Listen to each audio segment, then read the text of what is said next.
मित्रांनो, लग्नानंतर होईलच प्रेम ही स्टार प्रवाह वाहिनीवरील महाराष्ट्राची आवडती मालिका बनलेली आहे। या मालिकेतील सर्व कलाकारांनी त्यांच्या अभिनयाच्या जोरावरती प्रेक्षकांची मनं जिंकली आहेत। तर या मालिकेतील दोन अभिनेत्यांची चर्चा सध्या सोशल मीडियावरती जोरात सुरू आहे।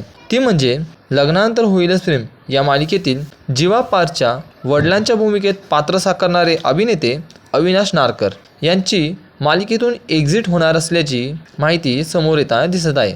तर शिवाय यांची चर्चा सोशल मीडियावरती खूपच रंगलेली आहे, कारण अविनाश नारकर हे सध्या आपल्याला एका नवीन प्रोजेक्टमार्फत भेटीला येणार आहेत।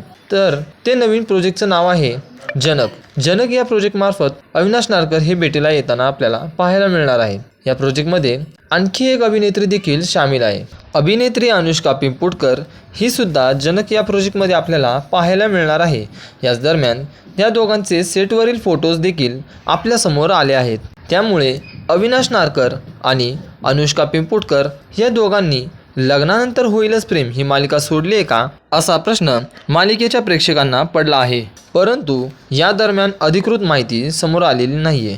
तसेच अविनाश नारकर यांच्या मालिकेतील स्क्रीन टाईम देखील कमी दिसू लागला आहे, त्यामुळे ते कदाचित मालिका सोडणार नाहीत असं दिसून येत आहे। तर मित्रांनो, तुमचे यावरती काय मत आहे हे आम्हाला कॉमेंट बॉक्समध्ये नक्की कळवा। आणि लग्नानंतर होईलच प्रेम ही मालिका तुम्हाला कशी वाटते हे देखील आम्हाला कमेंट सेक्शनमध्ये नक्की सांगा। धन्यवाद।